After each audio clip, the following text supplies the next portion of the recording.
정화불사 당시 청정비구의 상징이었던 학월 경산 스님. 총무원장직을 4번이나 역임하면서도 천축사 무문관에 들어 자물쇠를 걸어 잠갔던 참다운 수행자. 수많은 업적으로 한국 불교의 위상을 고추세운 스님의 남다른 지도력은 수행의 결과요 원력이었다. 자비보살이고 원력보살이 바로 이 경사스입니다. 끊고 맺는 게 아주 분명한 분이에요. 늘 그 포교와 선과 연불이 하나다. 정화의 기수로서 그렇게 활동을 하셨죠. 이 조계종단의 기틀을 세우신 분입니다.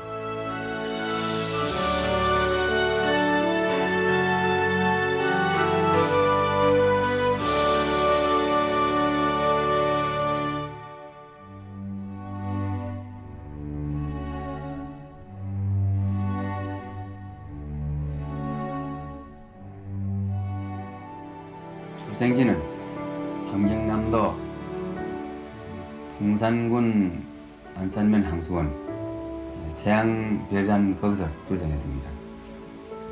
정담스님이나 오랜스님을 찾아가든지 망공스님 찾아가든지 그렇지 않으면 경을 보라 그런 말 한다. 그래서 내가 망공스님이나 오랜스님은 인간인데 그 인간 말보담도 부처님이 무슨 말씀이냐 그거를 알기 위해서는 경을 봐야 되겠구나 이런 생각이 나와서 유전자에 감깁니다. 행정을 보시면서도 행정과 본래 그 선방수행과 둘이 아닌 요새 말하면 무처무시선이라고 할까 그렇게 해서 자기 환경이나 자기 위치를 탓하지 않고 출간 본분을 그대로 견제 나가는 거. 그 세계 불교도 회의 같은 거, 국제 회의 같은 거 있을 때도 종단 대표로 나가시면은 어디에 어느 곳에 어느 때든 시간이 되면은 꼭 예불 빠지지 않으셨고 심지어는 비행기 안에서도 부처님을 향해서 마음으로 예불할 정도의 그렇게 철저한 수행자였었습니다. 무문관에서 그 시봉할 때 그게 무문관이라는 게 천축사 도봉산에 있는 천축사에 있는 하나의 그 선방입니다. 선방인데 3층으로 되어 있는데 1층에는 시자실이 되어 있고 2층에는 각 노스님들 이제 큰 스님들이 이제 3분이 계셨습니다. 그 다음에 3층에는 대중선방이 있었습니다. 대중스님이 수행을 하고 있는데 2층에 어떻게 하냐면은 밖에서 문을 걸어 잠굽니다. 그래서 밖에서 열어주지 않은 한은 스님이 나와서 이렇게 활동을 못 하십니다. 그래서 늘 그 혼자 이제 참선을 하시면서 그 2층 방에서 각 큰 스님들 방에서 공부를 하시고 시자들은 밑에서 이제 시봉을 하는데 예를 들어서 공양 시간 되면은 아침 이제 6시가 되면은 공양 시간이 되는데 그때 이제 공양을 갖다 드리는데 1층에서 2층으로 요만한 구멍이 뚫려 있습니다. 사각으로 구멍이 이렇게 뚫려 있어가지고 공양을 갖다 드리고 또 아프실 때 필요하실 때 뭐 소화제라든지 약이라든지 그런 거 올려드리고 또 스님이 필요하신 그 물건 뭐 이렇게 그 말씀을 하시면은 그 구멍으로 말씀하시면 또 저희들이 또 갖다 드리고 이렇게 했습니다.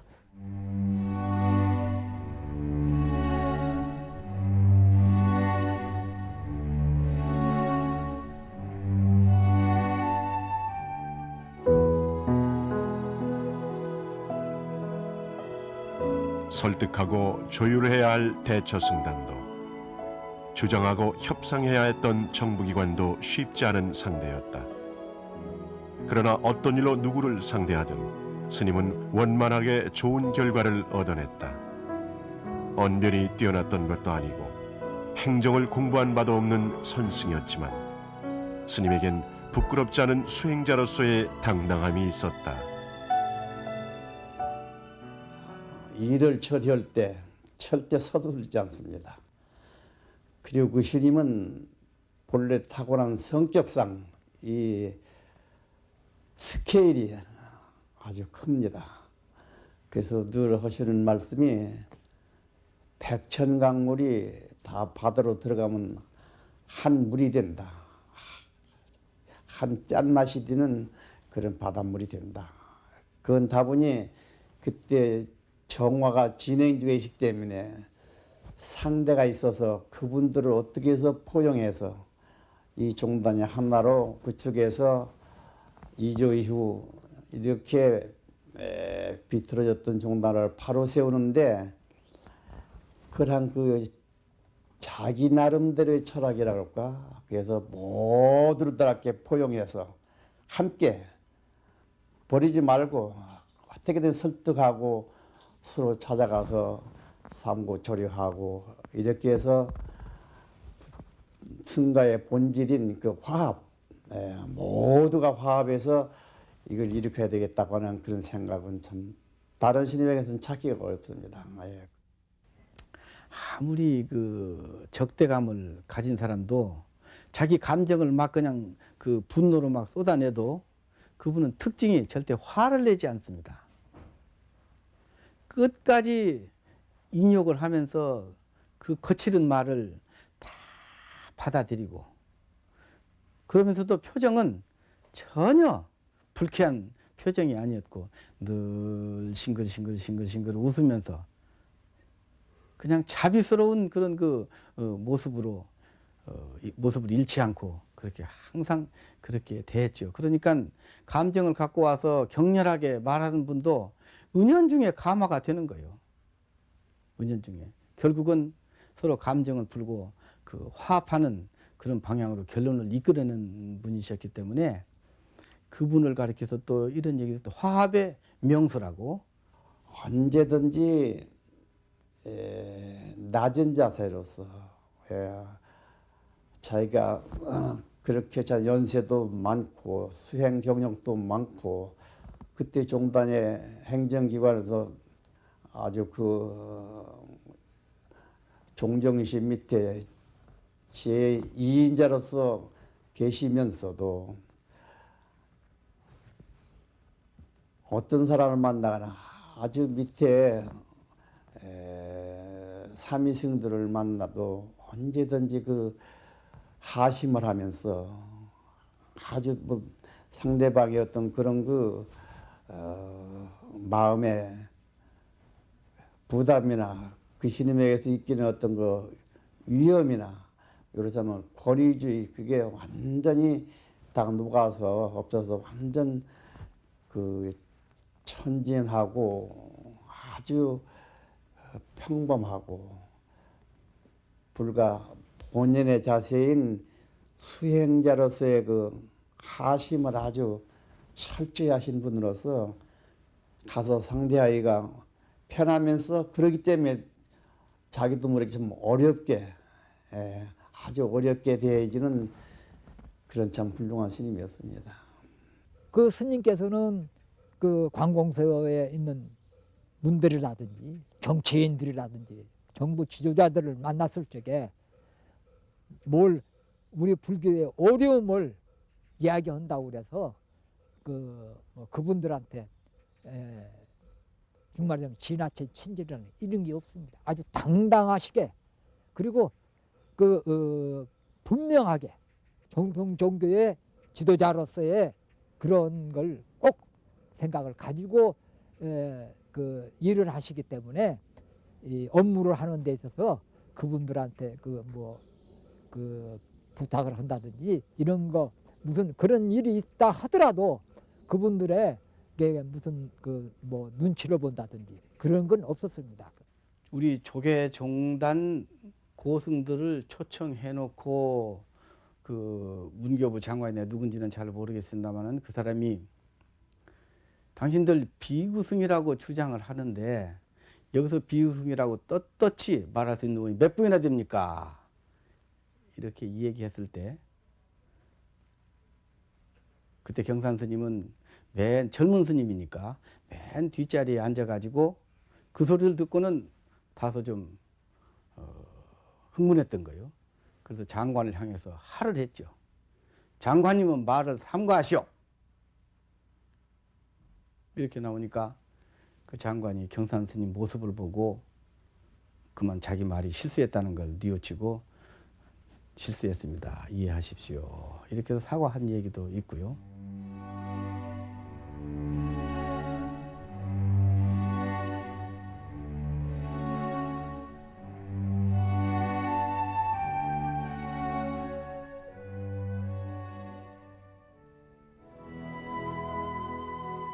스케일이 크고 미래지향적이었던 경산 스님은 한국 불교의 위상을 높이고 불국토를 이루는 데 초석이 될 만한 근본적인 일들에 심혈을 기울였다. 도제 양성과 역경 사업 그리고 포교 사업은 종단의 중점 사업이기도 했지만 스님이 공들여 이루어낸 3대 불사였다. 성경산 스님께서는 1962년에 이제 정화로부터 한 10여 년 동안 이제 아주 혼란기를 겪었는데, 그랬을 적에 이제 동국대학교를 맡으셨거든요. 동국대학교를 참 어렵게 동국대학교를 이제 맡으셔갖고 이사장으로 이제 봉직을 하셨는데, 앞으로 우리 스님들도 불가에 전통적으로 내려오는 그런 수행도 좋지만은 현대 학문을 배워야 되겠다, 그런 생각을 가지시고 종비생이라고 하는 제도를 설립을 해서 순전히 종단에서 다 뒷받침을 해주고 동국대학교에 입학을 시켜서 스님들 동국대학교 입학을 시켜서 현대 학문을 겸한 불교 인재가 나오도록 그렇게.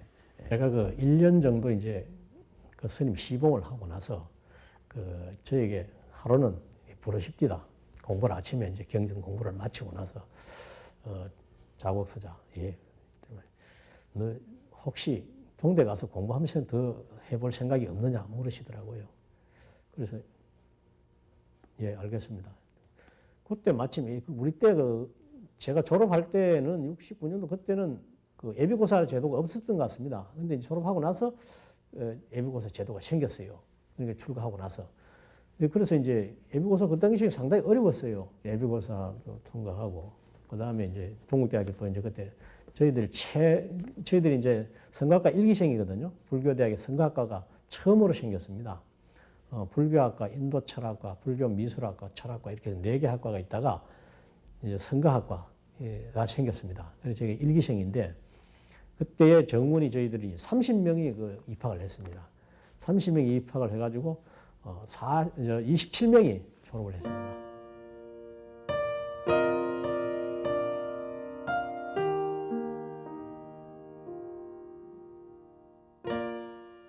역경 사업이 진행 중에 있었는데 그건 이제 총무원의 본무와는 좀 다르고 하나의 역경은 행정적으로 우리가 지원해야 될 그런 그 입장으로서의 그 총무원장이 앞장서야 될 일이었습니다. 그래서 이제 운호 스님이 주체가 되고 동국대학교가 발판이 되고 우리가 밀고 정부가 이제 이게 또 후원하고 그래서 그걸 했는데 거기에다 아주 적극적으로 그 스님께서 추진하고 안 되면 가서 또 찾아가서 그 일을 타개하고 그래서 의무로 양무로 그분이 그 역정 사업에 기여하고. 역경은 팔만대장경 우리 항구로 해야죠. 팔만대장경 있어도 우리가 영인에서 보지 않으면은 포교가 안 되잖아요. 그러니까 동국대학교 역경을 만드는 데 이제 중심을 이제 생각을 가지시고 운어 큰 스님 아주 훌륭한 분이시죠. 이운어 스님을 역경원 원장으로 모시고 이제 역경원을 만드는 그런 이제 그 작업을 이제 하시게 되는 거죠.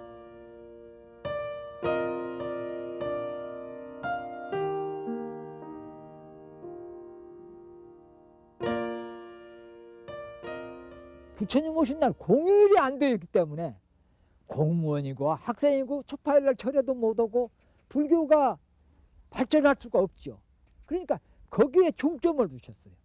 그래가지고 항상 거기에 대한 이제 기획안을 저보고도 늘 만드시라고 하고 이제 늘 그 당시에는 이제 공보부하고도 이야기하고 또 그 청와대 쪽에 또 이야기하고 뭐 유경수 여사님하고도 이야기하고 이렇게 각계 여러분들한테 의견을 구하고 협조를 구하고 해서 초파일 공휴일을 만들도록 그런 여건을 조성을 하고 또 한편으로는 행정적으로도 또 법적으로도 투쟁을 해서 권리를 찾도록 1975년도에 그 4월 초파일을 공휴일로 제정하는 데 있어서 굉장히 큰 역할을 하셨어요. 그게 보니까 이제 총재는 서홍 스님으로 돼 있고, 그 다음에 부총재가 이제 경산 스님, 노스님 그렇게 돼 있더라고요. 그래서 그 75년도에 아마 1월달에 그게 아마 공휴일로 공포가 됐을 겁니다.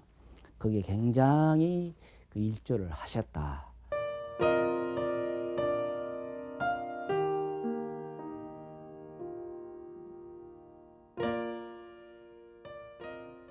여러 가지 포교 사업을 많이 그 독려를 하셨지만은 그 대표적인 게 군승제도 설립입니다. 이 군포교를 하기 위해서 그 당시 뭐 젊은이들은 누구나 다 군대를 가야 되니까 바로 그 불교를 발전시키는 데는 군포교가 중요하다 해서 군포교를 종단에서 이제 뚫고 들어가려고 하는데 타종단들의 반대가 굉장히 심했고, 또 군 당국도 생소해서 반대가 심했고, 그랬던 것을 총무원장으로 계시면서 그 당시 총무부장인 숭산 스님하고 그다음에 불교 청년회하고 합동을 해서 참으로 참 여러 각도로 노력을 많이 해서 결국은 군승제도를 따냈습니다. 그때 이제 처음으로 일기생이 이제 저 장충식 법사님이라든지 해서 5명이 들어갔습니다. 그 5명이 참 인관을 해가지고 저희들이 들어갈 때는 군법사로 들어갈 때는 11기생 군법사 11기생입니다. 저희들이. 그 당시 이제 그 선방에 있었는데 불교 스님이 갑자기 오라 그래서 왔는데 군대를 가라는 거요. 그래서 군대를 제가 왜 갑니까? 나 군대도 다 해결된 사람인데. 그랬더니 군포교를 해야 된다. 그래서 서로들 안 가려고 그러니 내 상자도 하나 내놔야 된다. 그래서 대학 나온 사람이 별로 그 당시 없었기 때문에 내가 이제 나이 30에 군대에 뽑혀서 군포교로 임관을 해서 들어온 거지요. 포기할 수 있는 젊은이들이 집단적으로 모였는데 거기밖에 없지 않습니까? 학교라든지 또는 그 군대가 가장 좋은 그런 사회거든요. 명령과 복종의 사회니까 뭐 위에서 그냥 너 일로 법당에 나와 하면은 끌려 나와서라도 부처님 말씀을 한 말씀이라도 들으면은 그만큼 불교와 인연을 맺게 되니까. 예. 그래서 23년 동안 저는 뭐 수계를 갖다가 한 8만 명 정도 했던 것 같습니다. 우리 스님의 그 말씀은 포교라는 것이 별다른 게 아니다. 선과 포교가 같은 내용이다. 선을 하면서 포교할 수 있는 것이고, 포교하면서 선할 수도 있는 것이고, 또 포교하면서 계율 정신 이어갈 수 있는 것이고, 그래서 계율과 선과 포교는 둘이 아니고 하나인 것이니 네가 어디를 가든지 부처님 전교 사업에 네가 일선에 나와서 매진을 할 테인데 거기서도 사두 정신 잊지 않고 계율 정신 잊지 말고 꾸준히 수행자로서 본분을 지켜라. 그러면 네가 그 중된 목표가 바로 거기 달성되지 않겠느냐. 그래서 그럼 군포교 하겠습니다. 그리고 군대에 들어왔습니다.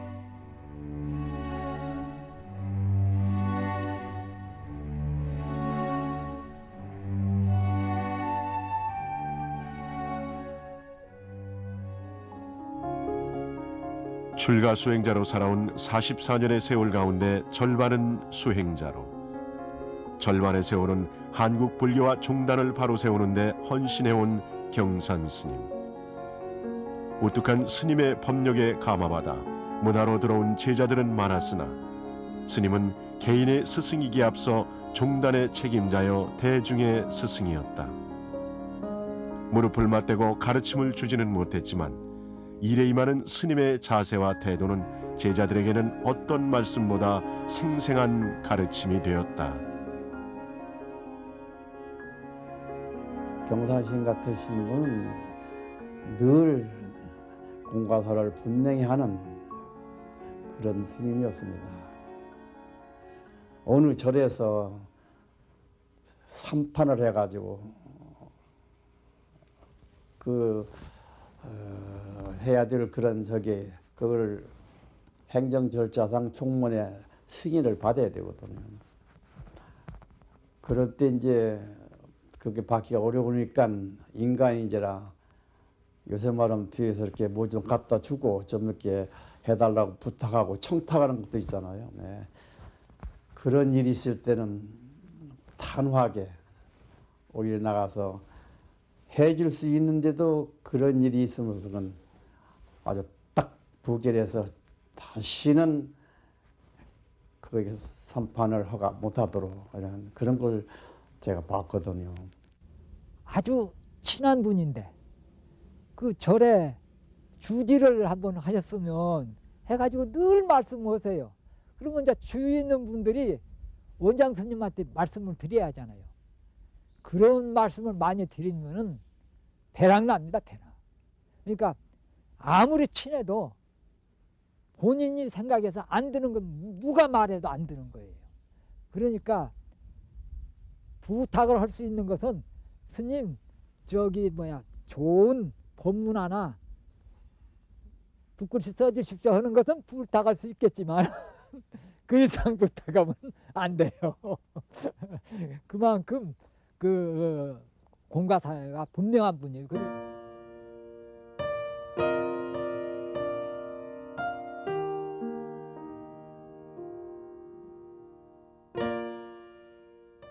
이 스님께서는 당신은 선사이시면서도 상자들한테는 굳이 선을 갖다 강요하지는 않으셨습니다. 선과 교가 다 같이 중요하다고 말씀하시면서 먼저 그 교학부터 배우고 그 다음에 참선으로 들어가거라 그렇게 말씀하셨어요.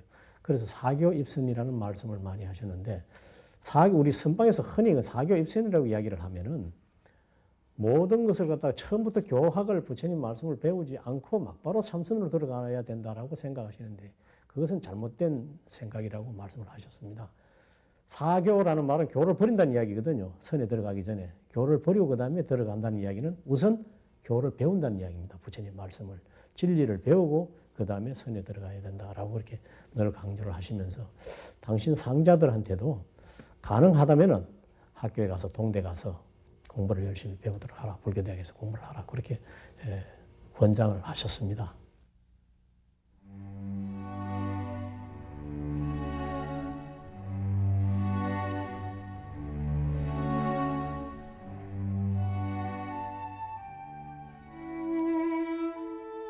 아직도 할 일이 많은데 네 번째로 총무원장직을 수행하던 중 스님은 호련히 이생의 인연을 놓으셨다. 한국 불교사의 길이 남을 업적과 그리움을 남기고 호롤탈탈 열반에 드셨다. 우리 스님 자체가 그런 애틋한 그런 분이 아니셨기 때문에 아주 상당히 차가우신 분이었어요. 상자한테는. 그렇기 때문에 애틋한 정 갖고 거래된 적이 없고 그냥 그분의 행 자체가 훌륭했기 때문에 우리가 그리워하고 사모하는 거죠. 고향 생각나서 냉면을 드시는데 냉면집 가시면은 다 미리 저희가 빼내 해요. 그래서 드리면은 이제 차게 동치미하고 동치미물에 말아서 그냥 국수하고 해서 이렇게 드세요. 그 모습이 지금도 아주 훤해요 마음속에. 그래지고 그래서 이 겨울이 되면은 특히 스님이 많이 그립습니다. 제가 좀 더 일찍 출가를 했더라면은 강원에도 가고 그 다음에 선방에도 좀 있어보고 그 다음에 이제 군법사로 갔으면 좋았을 텐데 이제 나이 많아서 이제 출가를 해가지고 그런 기회가 없었던 점이 참 아쉽고요. 가끔 원사 스님 이렇게 생각하면은 눈물이